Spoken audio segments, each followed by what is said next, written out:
গত বছরের গণঅভ্যুত্থানে ক্ষমতাচ্যুত সাবেক প্রধানমন্ত্রী শেখ হাসিনাকে জন্মদিনের শুভেচ্ছা জানিয়েছেন বাংলাদেশ জাতীয় ক্রিকেট দলের সাবেক অধিনায়ক ও দ্বাদশ জাতীয় সংসদে আওয়ামী লীগের সাবেক এমপি সাকিব আল হাসান।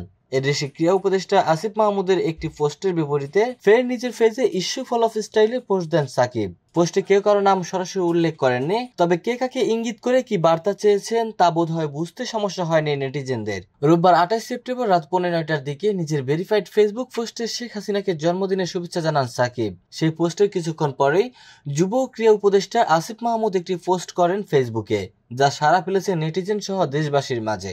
সেটা যে সাকিবও বুঝেছেন তা স্পষ্ট হয়েছে পরে তার একটি স্ট্যাটাসে।